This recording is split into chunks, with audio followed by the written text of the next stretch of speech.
Good evening. Good evening. And welcome to the Culture Commission State of the Union. I'm your host, Kimble, founder and CEO of the Financial Services Innovation Coalition. And tonight I have two really exciting guests, Jennifer Martin, Executive Director of Shattered Ceilings, and Miss Monique Buchanan, founder and CEO of Eagles Nest Transitional and Emergency Housing out of St. Louis. Um, I'm really excited to talk to these ladies, and thank you for both joining. But before we jump into your conversation, something's come up, and we haven't had a chance to talk about it on the show, and I definitely want to bring it to people's attention. I've been talking about the government contracting issue in America especially for African Americans. And late last year, the SBA sent a letter to all the 8A program participants. So 8A is for minority and disadvantaged business contractors, asking all of them to submit their last 3 years of performance or activities. With the accusation was there's a bunch of fraud in the program, and they want to examine all of it. So there's like 4,000 8A participants. They asked all of them to submit it, whether you ever got a contract or not. Like, probably 80% of 8A contractors never got a contract from the federal government. They still asked them to submit. And to date, a lot of people didn't submit because it costs money to produce those kinds of records for something you're not doing it, but you're not getting. But more importantly, so far, 1,000 of these 8A participants have been removed from the program. So they've taken about 25-30% of the 8A participants off the program just by this one accusation that there's fraud. And it's not even a government accusation. It's some random group did a report. And even more troubling than that is that, and Tracy, you could pull the letter up real quick, and then we'll have it available. I think you can download. But here's we removed the name of the person whose letter it was. But if you want to read it, you can read it. And this went out to every member, every 8A contractor. And then this is the letter article that came out. Trace the second document. So the SBA suspends 1,000 8A firms for not submitting their data. And the interesting thing about this, once they have your data, even if you're not an 8A, even if you haven't gotten any contracts, they can reach out to all the people you are doing business with, because they'll know from the last 3 years, and reach out to all like your clients or your banks and say, this person is part of a program 8A, which we believe is wrought with fraud. So you need to make sure that they aren't fraudulent. I mean, they could really hinder your business through a lot of reckless accusations. So I want to make sure people heard that. Every day when we have these conversations, it's we're not having these conversations on Mondays for no reason. I mean, there's a lot going on, and there's a real effort to hurt our businesses and hurt our people. So I will leave it there. We will, at another Monday, we will have a whole show on this. As you know, I'm a big believer in talking about government contracting, because that's a real missed opportunity for wealth for African Americans. So with that, let's talk about what we came to talk about, which is what Jennifer and Monique are doing. And again, everyone always asks me, complains that they're tired of hearing about the problems. They want to know about what solutions are going on. And I'm always one to say that people who ask for solutions probably aren't serious. And when they say that means they aren't serious. So I brought two people here who are actually doing something. They didn't ask what solutions are being done. They just started doing stuff. So I've known Jennifer for several years. She's out of PG County, and through her and Tracy, I met Monique. And this is how hardcore Jen is about solutions. She met Monique, and Monique had a funding issue. Jennifer right away started trying to help, and ended up in St. Louis, and visited Monique's location and doubled down on her commitment to help. So if there's anybody in this network, anybody in this country who you should look to for someone whose puts their money where their mouth is Jennifer Martin. So Jen, thanks again for doing this and being able to share your story. Talk to me a little about what you do, your background, and what you're doing, and how you got to this place. Good evening, everyone. My name is Jennifer L. Martin. I'm the executive director of Shattered Ceilings. It's a nonprofit based in Southern Maryland. And I also sit on the executive board of Southern Christian Leadership Conference, Prince George's County chapter. We just solution focus. Wherever there is an issue that we see that we can fill a hole or try to fill that gap, that's what we do. I actually didn't even meet Miss Monique until we went to St. Louis. I had told Tracy, who's a mutual friend of ours, that I was traveling to St. Louis on business, and she was like, "Oh, I have a friend in St. Louis." So I was a client, and she runs a shelter for women. So then I was like, okay, put us together. And then she introduced us via text. And then I was like, oh, okay, so do you need anything? And she was like, yes, we need everything. Whatever you can give, we can get. We'll take it. And I was like, okay, well, let me start a fundraiser. And that's what I did. It's about not talking more about the issue, but trying to find a solution and moving towards that solution. I've been in the nonprofit field. I've been in the community since forever, actually, because my parents are from down south. So I grew up where if a kid was hungry in the neighborhood, my parents would, feed them. If they needed anything, clothes or whatever, we would try to provide. We probably have to give something of ours to donate personally to that person. And it's just in me. So that's all I have, Keegan. No, that's good. You're way too modest. I mean, we have worked with a lot of kids in the community, and even just work you've done on trying to workforce issues, so trying to help kids figure out their futures. So I'm going to drag that out of you, but I'm going to turn to Monique for a second. Monique, you used to be a TV personality, and now you're in the community activist realm, trying to help all the people, young ladies who need housing, which is hard to come by, as we know. So how'd you get to where you are? What's your background? How'd you get to where you are? You know what, Kevin? I was a real estate broker. I'm currently a real estate broker. I've been in real estate for 18 years, and there's a huge need for housing, especially emergency and transitional housing.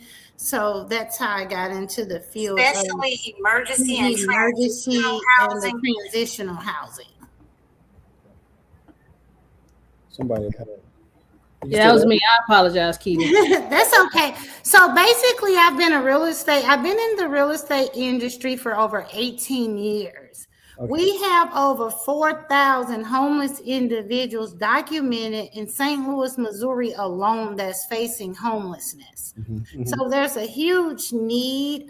There's a huge need for unification. And like you said, instead of people just talking about it, let's do something about it. So let me ask you a question. How did you? So you decided. Go ahead, Fisher. You decided to do something about it. What did you do?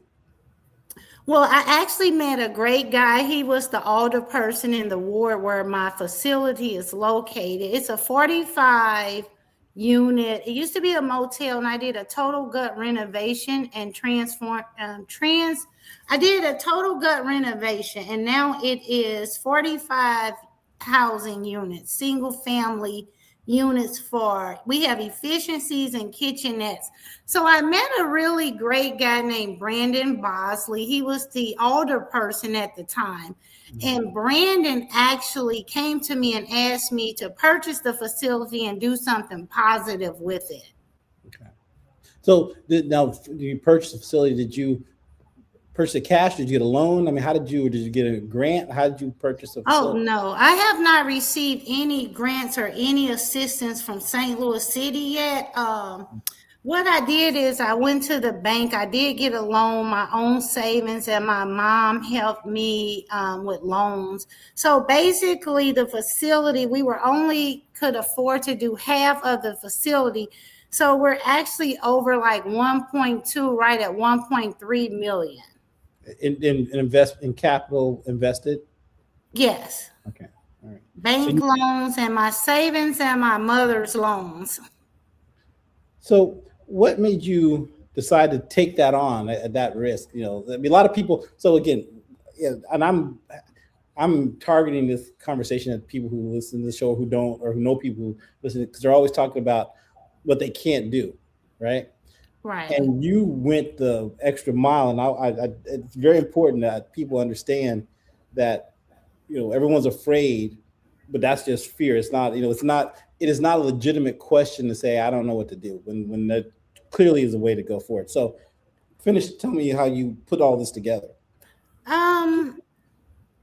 the further I got into the project, the issue wasn't to be afraid. I was more afraid not to finish. That's because there was such a huge need. And as I met individuals, the elderly, when I met women from all different walks of life, I had to finish. It wasn't a question. I feel like, especially, and my facility is inclusive.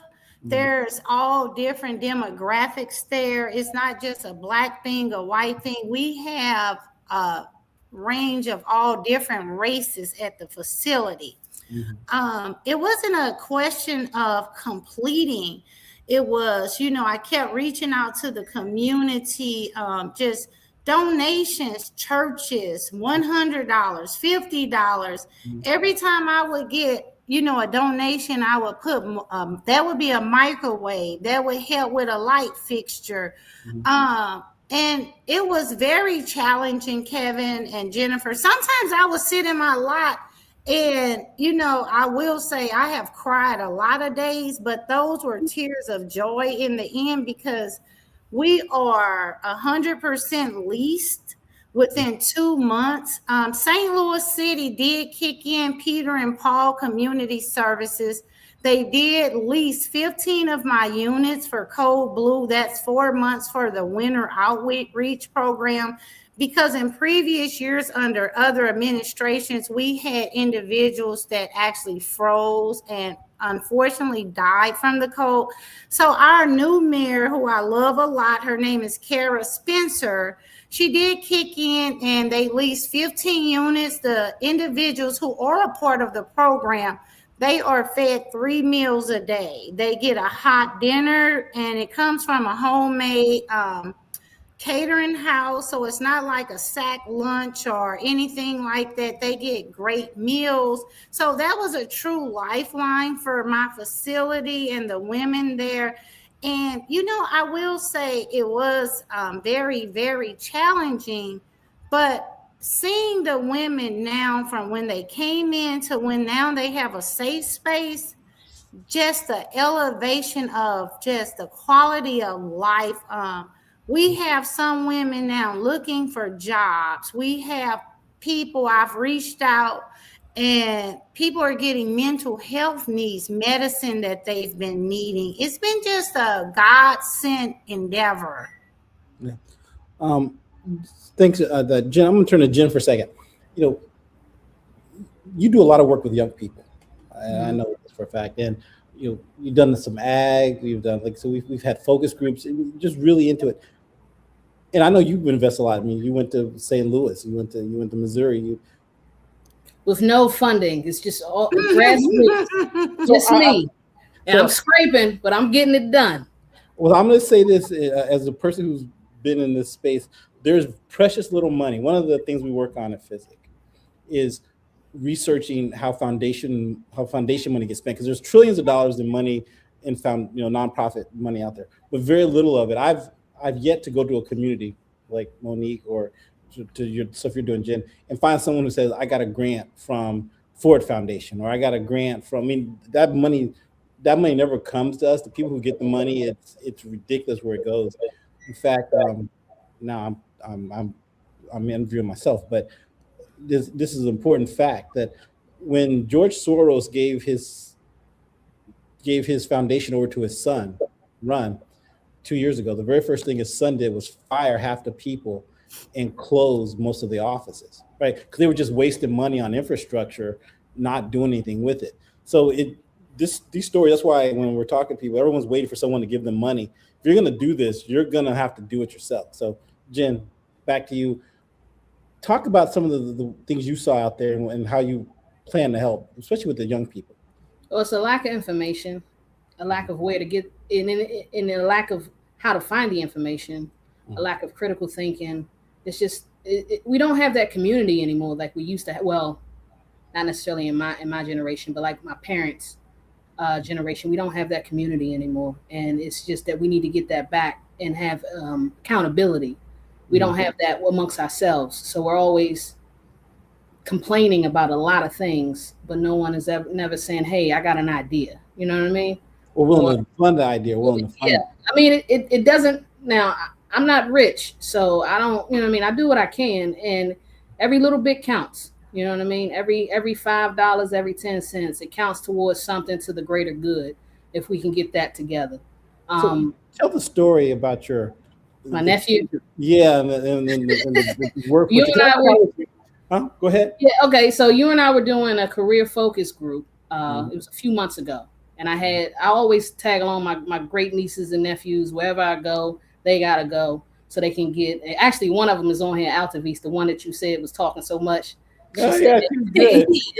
So so when we were talking to my great nephew, and when we asked what they wanted to do in their future, he was saying more like video gaming, and I think it was sports. Mm-hmm. So we were having a conversation. Something like that, yeah. Yeah, those are cool. Those ideas are cool, but like to have something more realistic. And not saying you have to go to school, but just pick up a trade. So we gave the example of my nephew, who is a HVAC. I think he does HVAC.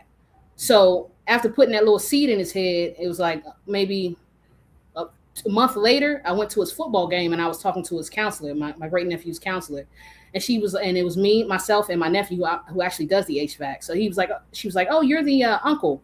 And he was like, "That does HVAC." He's like, "Yeah." I was like, "How you know that?" And she was like, "Oh, because we were talking to your nephew and I wanted to see exactly where he wanted to be because he's in 8th grade going to high school.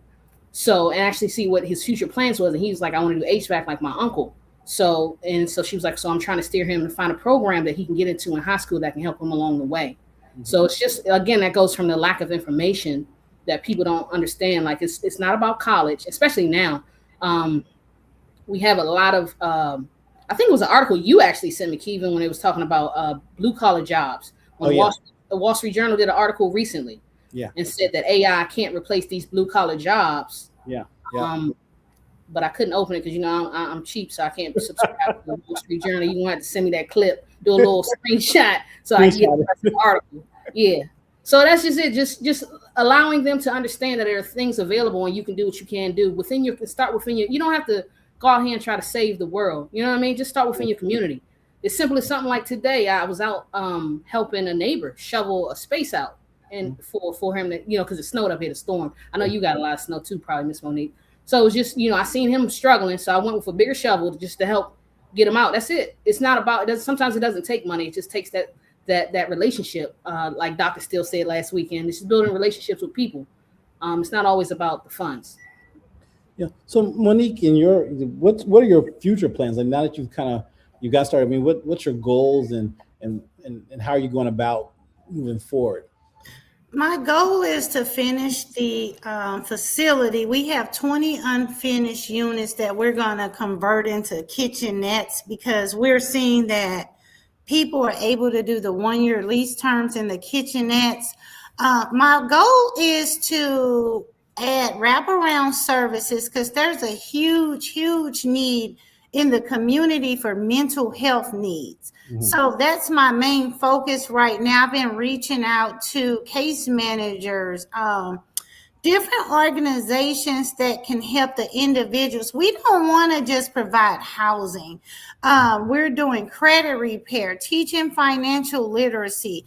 We have a great pastor, Pastor Logan from Thessalonica Mount Baptist Church in the community, who will pick the women up for church on Sundays. We're just, my main focus is to, I'm a big advocate for generational conditioning, changing the narratives. Because like Jennifer said, some people only know what they know. And sometimes it takes you being that light, that kind voice. Somebody, it's just something about knowing I have someone that cares for me. Do you know how much that means to an individual? Like just some people are so lost and have lived lives that you just couldn't imagine. Some people come from verbally abusive households. Mm-hmm. Some people come from where abuse is acceptable, but at the Eagle's Nest, that's never acceptable. I don't allow I don't even like the term, like what they say, joning, because you don't know where somebody came from. You know, jokes sometimes are people laugh, but you don't know how that affects another human being. But my main focus is my prayer is to get funding to have on-site mental health services, such as case managers, secondary education. Before we had the fire, we were going to have certification programs on site, because some people have been through so much trauma. Having it on site would have been perfect, because you can take an individual who's been homeless. There are 6-week programs, 8-week certification programs, such as phlebotomy. You can finish that course and work at a hospital, which is a great setting. You could start off with $20-some an hour as a phlebotomist. That could change an entire household.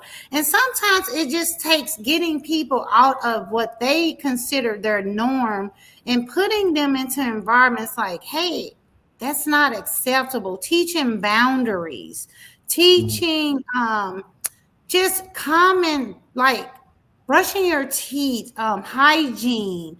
Those things seem normal, but some people have not been blessed to be taught certain things. So we're starting from the basics. We're starting from mental health, of just teaching a better quality of life.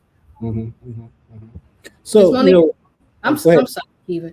Miss Monique, tell them about the young lady you had that was nonverbal, and after a while, just because you're showing that kindness. Yes, I had a case manager call me, and she was like, Miss Buchanan, she's homeless. Your facility is new, but I don't want her to come. So I said, well, let me go meet her. Because you never know. I'm a big advocate for those who, you just never know what somebody's been through. So I took the time, and remember, we don't have funding. So I drove to the motel she was getting put out of. The room was horrific. So, I prayed. I went in the room, and remember, she was going through what they call disassociation. So, I prayed. And I was the only one speaking the entire time. I was like, hey, I don't want you to be out on the streets. You have this baby. She deserves more. You deserve more. The entire time as I'm talking to her and I'm sharing with her my own testimony, and I was telling her, you can do this. You can make it, just every day. I don't care if you get up and today is the first day you're going to take a bath. Start with the little things. It could be something as simple as putting on lip gloss, something to bring you back to life. So I was just talking to her. Remember, she still never talked the entire visit.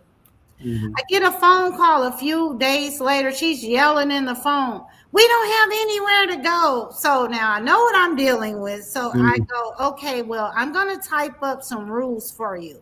If I let you come, you're going to have to follow these rules. She signed the rules. I let her come. I have a church member named Ladora McNeil. Ladora just lost a lot of weight. And I'm like, hey, I have a young lady. She had no clothes at all. Remember, I don't have funding, so I couldn't go out, So Ladora had like 5 trash bags full of very nice clothes. The young lady is only about 25 years old. One day I'm sitting in my car, I'm sitting there, I'm praying, I'm ready to cry because this is very challenging. So as she's moved in the facility, remember, I never heard her really talk except for saying we don't have anywhere to go. I take her the 5 bags of clothes. I'm sitting in the car, just, I'm just meditating, praying in thought. All I hear is screaming across the lot, Monique, Monique. Guess who took a bath and put on the outfit? That's a great story. That's a great story. I drove off ready to cry. That young lady, she came there going through disassociation. She has met friends at the facility.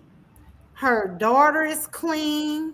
They're putting on clothes. Of course, I do the bordering with her. I'm like, okay, because she still has her mental issues she's dealing with from her trauma. And I'm like, okay, if you clean up, we're going to do this. I'll take you to the store. If you clean up, I'll get this. But I'm getting her back to life. She's back alive now. Her and her friends are catching a bus to the grocery store.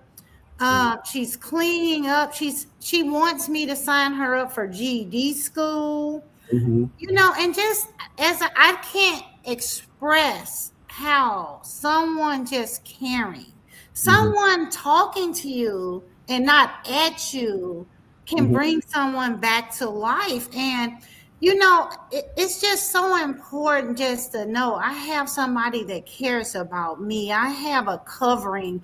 I have positive communication. You got to remember, these people come from poverty. A lot of them have been verbally and physically abused. You know, like this, some people I've heard, you know, people just verbal abuse is just horrible. And I will not accept it at the Eagle's Nest. So our focus is mental health.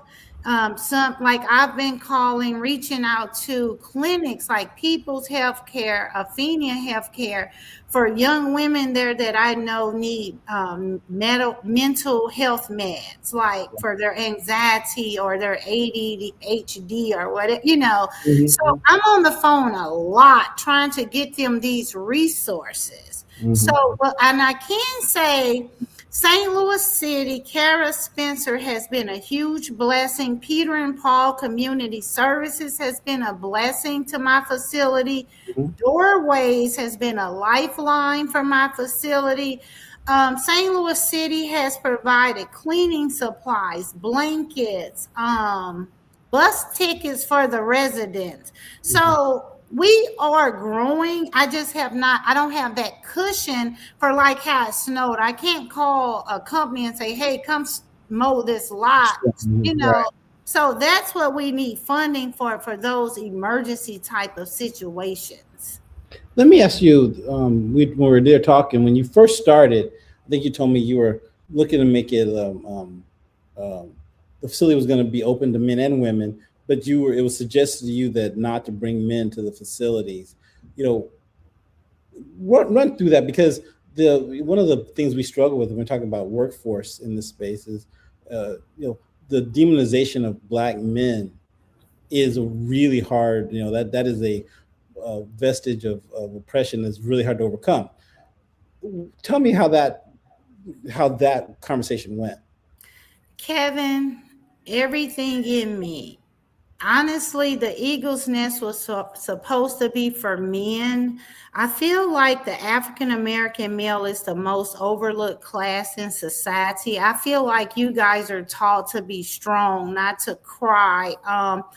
I'm seeing just an escalation of drug abuse, homelessness in men, especially African-American men. And I'm a big advocate on second chance, because I feel like these 15, 16-year-olds are getting murdered.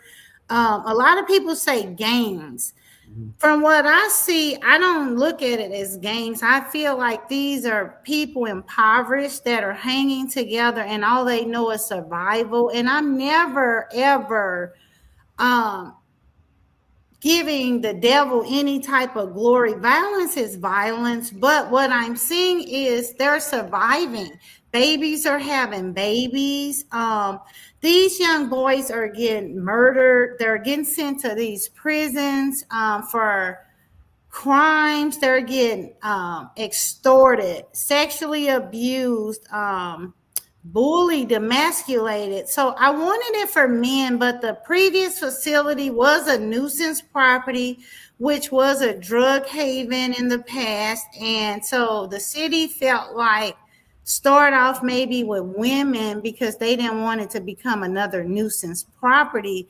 But I see just a huge need for men to have housing. And sometimes I sit back and I'm like, am I the only person that sees this? Am I the only, and I tried, you have to navigate in certain rooms, and I don't want to seem like a Farrakhan type of woman or just, hey, or you're not seeing, but when I first got my facility, I'll give you an example.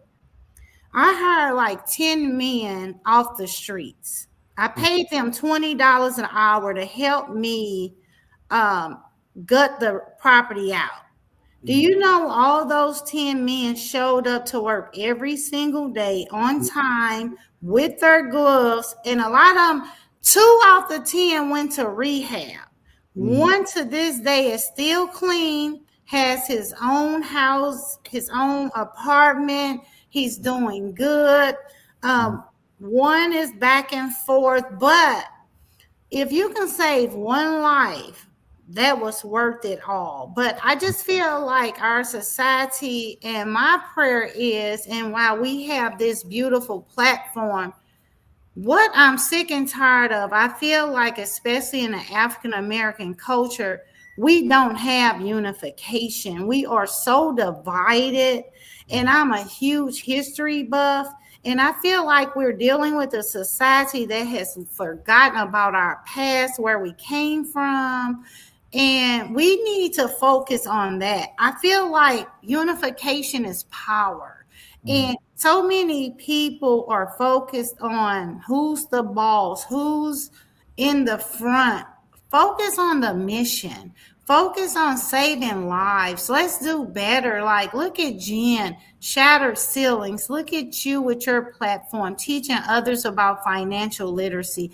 We all have to bring whatever we can to the table and respect one another, but we must get back as one. We're, just division. It's too much division, and just, we need to stick together. Just power is in unification. Yeah. Jen, I know you do some work with returning citizens. I know you got a big network there. And then the young people, it does seem that we have the demonization of young Black men is part of a larger conspiracy. What's your take? I mean, you're there. I mean, like your nephew, convincing your nephew, and then your grand nephew. Great nephew. Are good examples. We faced that when we did the workforce program in North Carolina. People didn't, as the guy said, these guys were all the utility linemen all make $100,000 a year minimum, and sometimes more. But the recruiting was always hard for African Americans. They didn't recruit very much. He said, but because it was word of mouth, and everyone they knew was a white guy who hunted and fished, so all the people they hired were white guys who hunted and fished. But once we got people hired, 3, 4, 5 years later, most of them are supervisors. I mean, it's not like the idea that the rhetoric given about Black men is ridiculous, and what you guys are doing is important. So, how do you go about educating the people in the community? Well, when I first started Shattered Ceilings, I actually shadowed and joined another group out of Prince George's County called the Fresh Program, with a gentleman, Executive Director Anthony Wilson, who I've known pretty much all my life. And they really focus on second chances and working with returning citizens. So in that aspect, because a lot of the guys on the board were actually returning citizens, right? Mm-hmm. So, and then being how I grew up, I know more of those people in those areas as far as felons and people who have convictions. And I see a change in them, not necessarily that they're bad people, but people make mistakes, what I mean? So as they grow, whether it's in prison or as they mature, I should say, I feel like their outlook on life and coming back home and trying to be a lot of guys. And the funny thing is, though, even for me, in my experience, a lot of guys that I know who have served in the federal or penitentiary or state penitentiary, they come home and they do the work within the community more than people who have not served any type of time or, law-abiding citizens. They are on the boots on the ground because they can connect with the youth more. Well, not just because they can connect with the youth more, but because they take that initiative when they come home. to provide better options so that other youth don't make the same mistakes that they make. So I'm all for second chances with folks, because I know a lot of good folks who did something with their second chance in a more positive aspect. Yeah, I think, first and second chance. Like, I always say that, if you've never been in trouble, so say you're in high school, if you're a college-bound kid, STEM, there's somebody trying to help you go to college. If you're a troubled kid, there's someone trying to help you keep from going back to college, going back to jail. But if you're just an average student, B minus, C minus to B minus student, there's nobody working to give you a future except for the stuff that we're talking about here. And I'll tell you how important it is to my question back to Monique about demonizing the black men. It's so important that they keep us down, that they're trying to pass a law in DC, the federal government, where you can't work in the DC government, because they would hire people who've been convicted, that you can't work. And Tracy, you can pull up that article about that the Congresswoman has a bill that says you can't work in the DC government if you have a felon. Right here it is, a bill to bar felons from working federal and DC government jobs. I mean, it is a concern. Like every place you turn, they're trying to deny you housing, trying to deny you job. I mean, it's a real effort that we as a community have to combat constantly, because it's not accidental. Like I said, black wealth in Boston, Massachusetts is $8. That's not accidental. I mean, there's all these policies and all these hurdles are what's causing it. So we're going to do a little bit of a workshop right now. We're talking about funding, and one of the things I think people like you guys should need to do more of, and I say this all the time, is that we're letting our members of Congress off the hook. Like, you're in PG County, you got Glenn Ivey. You should be in Glenn Ivey's office asking for him to do an earmark for you. I mean, there's no reason for all the work you do that he can't. Members of Congress have the ability to send money to people in their districts. You have a 501c3. It is perfectly legitimate for him to write in $250,000 for you to help young people. That's not an unrealistic expectation. So, and Monique, you and I've talked about this. You got that member of Congress there. You should be asking him. You've got a facility that the cities you're making use of. There's no reason why he shouldn't write a $500,000 grant or $500,000 appropriations request in for you to get money. But we are not, as a community, holding our elected officials accountable, and that is another reason why we do these things. So, for everyone listening, if you're in wherever you are, you're a member of Congress, you should be asking them. They do it for everyone else. I mean, I've worked on the Hill. That's what they. I got people $2 million to build an underground railroad, and saying, I mean, we get people that happens all the time, and so it's ridiculous that people like you who are doing good work are not taking advantage, and we do need to get more engaged. But you know what, Kevin? Can I say something real quick? That goes back to the unification. I have an older person that looks like me, and I have went to the board of aldermen. She won't meet with me. We qualify for facade grants, all type of grants. This is not a Monique Buchanan need. This is a people need. Right. When you're watching lives change, when you watch people, how when they have a safe space, how the quality of life is so much better.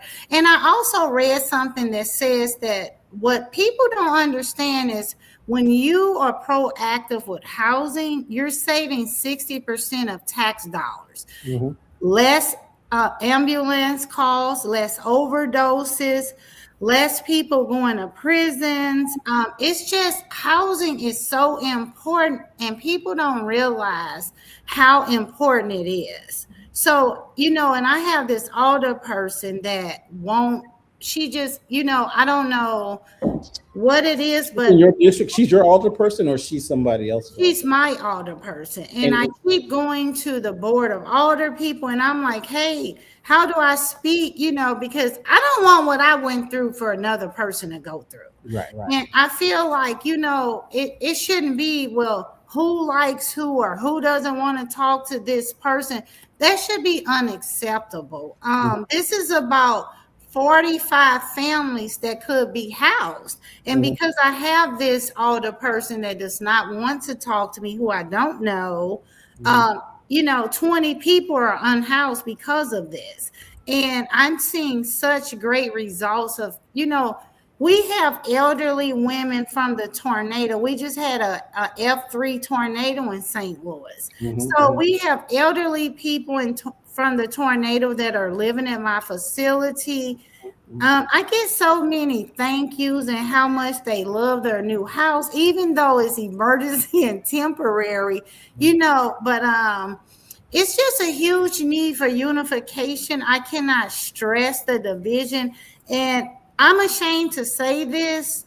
The most people who help me are the people that don't look like me. And the ones who do have the power that do look like me, it's an issue. And I just don't understand that. And I'm like, do people not realize what we've been through as one?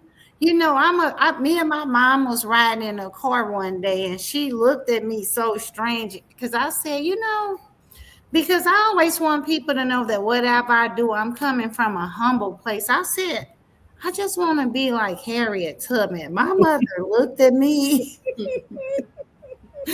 My mother looked at me and maybe it came across the wrong way.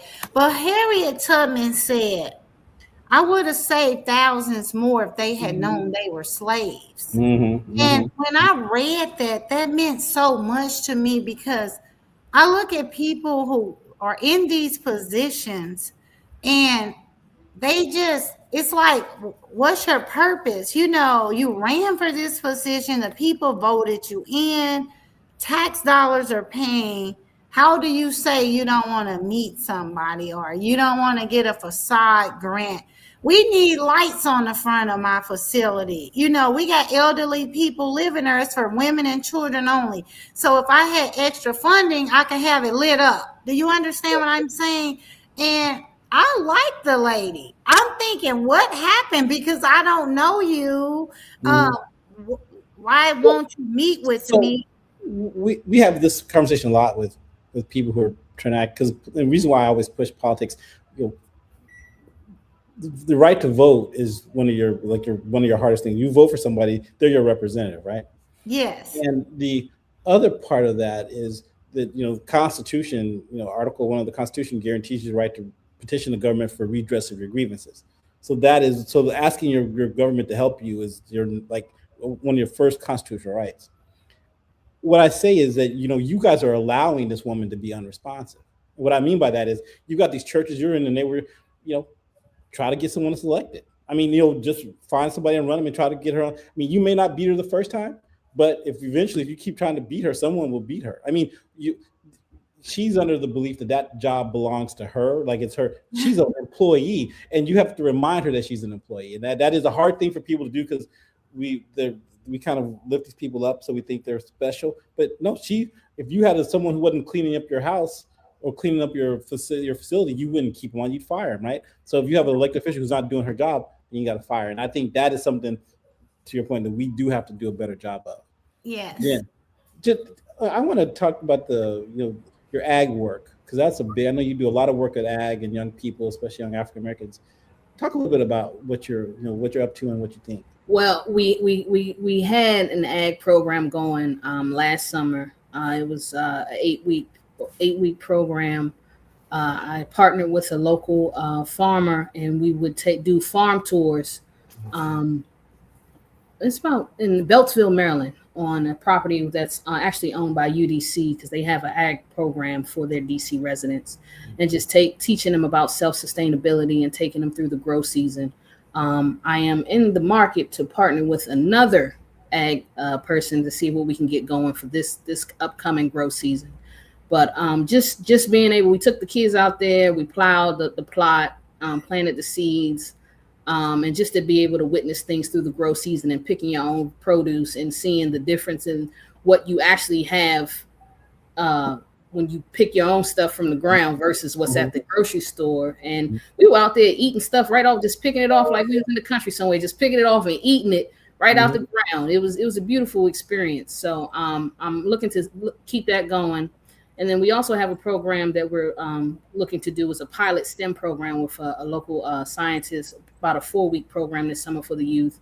And then I'm also in the market. We're supposed to be preparing for an art program for about about 2 sessions for the youth as well, just to give them something to do, just to be able to express themselves. So that's another thing too. Like a lot of folks in our community don't know how to express themselves, whether it's verbally or artistically. So I just feel like that's another thing that we can try to strive for and help. Yeah, no. I think there's a lot of pieces of this, and I would say it doesn't matter what the subject is. We had the show with you guys, and great show. I showcased the great work, but it's the process, and the process you guys are going through. Everyone goes to get to this level, to play this game. This is the process, and but I thought you guys were great examples of how much it takes. One, how much it takes of yourself, right? I mean, like you don't. People keep thinking that there's someone coming to save them. If you're going to save people, you're going to do it's internal. No one's sitting out there going to write you $1 million check, say, "Oh, Jen, go save people." That just doesn't. Now we got to be solution focused, Kevin, because that's the only way we're going to survive, and we got to work together. Yeah. So if we're not on the same, if we don't align in our goal, or you know what I'm saying, I can't work with you. But if you have the same humbleness and are really ready to get boots on the ground to work with the community, let's put something together. As we are doing, because like I say, I call you and Brady all the time. I'm like, because we're going to Florida. Like my family's from Florida, so we're going to Florida. Was it August 1st? Right. You know, right. For the SCLC conference, right. Yep, right. The week before, and then Miss Monique, like I say, I didn't even know her. I was just like, you need help. Let's just try to get something together, because that's what it's about. Like we all focus on the same goal. And you can't just keep talking about what somebody else isn't doing, because the system works very well because it was never designed for us in the first place. And that's the problem that people have. You know what I mean? That it's no rescue boat. It's no flare coming. We ain't got no flare. Yes, we got to do everything ourselves. And build a boat and row it. Exactly, with no motor, just rowing. You know what I mean? We got to, because it takes hard work. Yeah. Well, I will do this shameless plug. For the minorities, the summit, we're going to do our policy summit in February. Then in February, one of the days is going to be a Capitol Hill day, where we're going to take people. We're going to go to the Hill, talk to members of Congress about different issues, and because that is the one thing. One of our members out of Chicago, we were on the Hill once, and the first thing she noticed was that there were very few people who look like us walking the halls of Congress. Right? I mean, just the people come to ask stuff for Congress, they weren't us. And if you aren't, they're going to respond to the people they see, right? The squeaky wheel gets the oil, and that is something that we're really trying to encourage. I have to say, Kevin, I appreciate that, because since me and you have hooked up, and you be having me all up on the Hill, and I be like, dang, I lived here my whole life. I ain't never been to something. Dang, this is here. Oh, you know what I mean? So I appreciate that, brother. And I bring, every time you invite me, I'm gonna come. That's why I've been very lucky to find a lot of people who work, and that's why I try to promote. I mean, I don't care how famous you are. I mean, I care about what people are doing, because that's fame or big words aren't going to get a community center built. It's not going to get kids to become plumbers. I mean, that stuff takes people who are willing to do the hard work and who aren't God bless someone like Al Sharpton who shows up. Anytime someone gets killed, he shows up. And I don't have that with him. We don't show up, he shows up. But in all these years, never has it been that they've changed people's lives at the ground. I mean, I can point to 30 kids who are, first young man we got a job is making like $85 an hour now. He's 25 or 26 years old, has a 30-acre farm, never went to college, right? That is a big deal. And if we could do 1,000 of those in every community, we could change St. Louis, so. Ladies, it's been a great conversation. You want to end this? If you guys want to have some closing words, please do, and then we'll pick this up again later. I would just like to say, as far as the African American culture, I would like everyone to address the need for mental health we definitely, unfortunately, we have been taught survival has just been our norm. We need to change the narrative of life is not supposed to be as hard as it is. And some people do have chemical imbalances. Some people have had traumas that they need medicine for. And that's what the Eagles Nest facility is about. Not just providing housing, but changing lives, mental health, financial stability, teaching boundaries, coping skills. And I just want to leave with saying, please, everybody that looks like me, unification is a must. Unification is power. And we must stand as one. Amen. And I'm gonna just second that. Unification is everything. Like we have to bring this community back, get it back, and expeditiously, because it's a lot of us leaving, and that's cool too.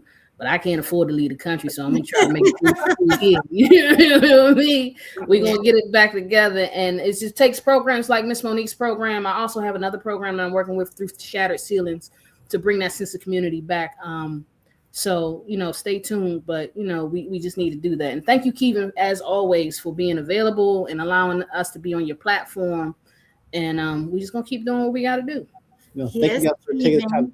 Thanks for all the work you guys are doing. I'm always proud to know you and to do what I can to help. And you guys help us too. So here, for those, there's the save the date for the summit. Again, we have this is a boring policy. This is a boring policy. We're going to talk about 8 sessions on policy development, and then we'll do one day on the Hill where we go and see people. But it's boring, but it's neat. We need to get this information out there. We need, knowledge is power, and it definitely is. So we need to get the information out. So I'm gonna show up and take it back. Somebody said something about CRA, so I will relate this. Someone said you see your bank about CRA. I've yet to see a CRA where CRA from a bank has been. In fact, that we were talking to Bank of America once in Baltimore, and the woman who's the CRA person said, because she was really cool. She said, "Listen, the CRA here is a slush fund for my boss's friends. You guys can go to this to ask for CRA, but most bank CRA money or contributions are in kind. Very little of it's cash. So I'm glad you brought that up. One-on-one ways. That's because we've talked a lot to a lot of banks about the CRA. It has become it's a boondoggle.